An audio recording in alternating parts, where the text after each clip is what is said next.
What year did you get to the Bulls in? 88, 89.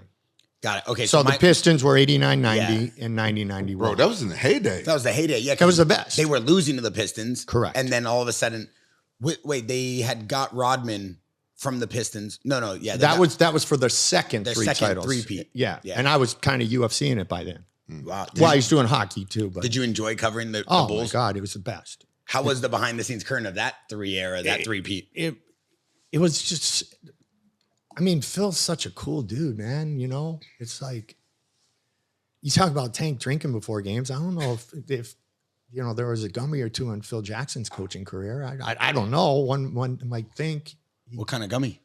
A good one, a Grateful Dead gummy. What are we talking about? We're talking about No, Phil Jackson being in his Zen state. Yeah, he was in his Zen. The flow. He coached with a Zen mentality and Very philosophy, much so. and he would like to let his players figure it out, but be there to guide them to it because he always felt that would allow them to be at their highest level of state.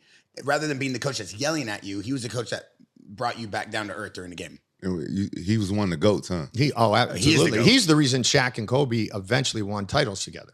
He brought superstars together. He did. He's the only coach I think that can coach a dream team-esque and like a roster full of talent and make them win together. We see it in the NBA today. Why can none of these teams with great talent, they have 3 or 4 of the best players in the league on one team, why can't they win? They don't got a good coach. Exactly. No team ball, individual ball. So you got to start giving some credit to Steve Kerr. Ooh, I haven't heard that before. Yeah. Why? Well, I mean, he's surrounded by some superstars with the Dubs, right? But no one knows, or not no one knows, but a lot of people who aren't basketball fans don't understand. He won with Jordan, and then he got to coach like the next Jordan. He was the Paxson. So in 93, Pax hit a 3 in game 6 in Phoenix, the year Charles Barkley won the MVP. So Chuck won the MVP. They had Thunder Dan Marley. They had Kevin Johnson. They were good. Cedric Sabalas. And I was there. And so Pax hit the 3. And then a few years later, the next 3-point shooter from Nashville, not from Memphis. Close enough. Yeah. No, not what you said before. I'll get to that. I like Nashville. I just don't. No. It's funny because I have a story like that with Rogan. Yeah. But then Kerr did the same thing. Yeah. In the second trio. And then Dennis came over. Yeah. And Ron Harper, who I went to college with. Yeah, Harp came over. I mean, I literally covered Harp on Miami University TV. I interviewed Mike Holcomb, who was a highly regarded wrestler. And I said, what about this freshman, Mark Coleman?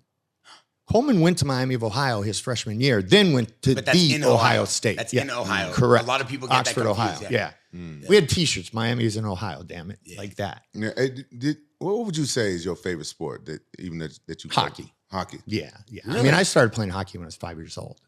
What's your favorite hockey player of all time? My favorite hockey player of Wayne Gretzky. all time? Well, I love Gretz, but it's Joe Thornton. God damn it. Really? Yeah. Now, I have a great relationship, and I've gotten to know him as a person, and he's been incredible with my son. Yeah. And he is the nicest, kindest Hall of Famer ever. So Jumbo's my guy. When I was growing up, I loved Bobby Clark and the Broad Street Bullies and the Flyers. Oh, wow.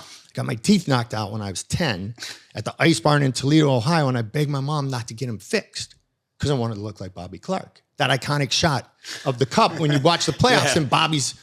Yeah. I asked my mom, because my first book report, like 3rd grade, was on Bobby Orr, Perry Sound, Ontario. My second was on Bobby Clark, Flin Flon, Manitoba.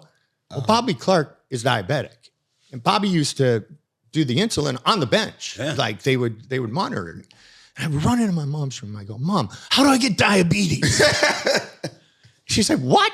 Move to Memphis. Is that what they call it there? Oh my God. Yeah, I mean, I didn't grow up loving hockey, but when I was like 15, 16, one of my best friends, Scott Cresson, he was out here in Newport Beach, and everybody loved the Ducks. And Gottsloff and I think Perry and Penner, they had just won. Yep. And I went down here to Sharky's on the peninsula with Penner, and they had that's where he celebrated his one day with the cup. And I remember everybody, like, people were screaming, don't touch it, you'll never win one.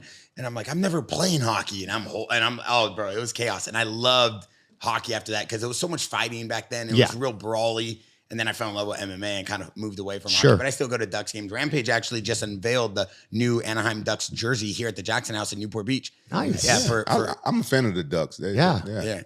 Rampage loves going to hockey games. He sits there courtside, has a bunch of his friends. Yeah. He loves it. I want to see the fights though.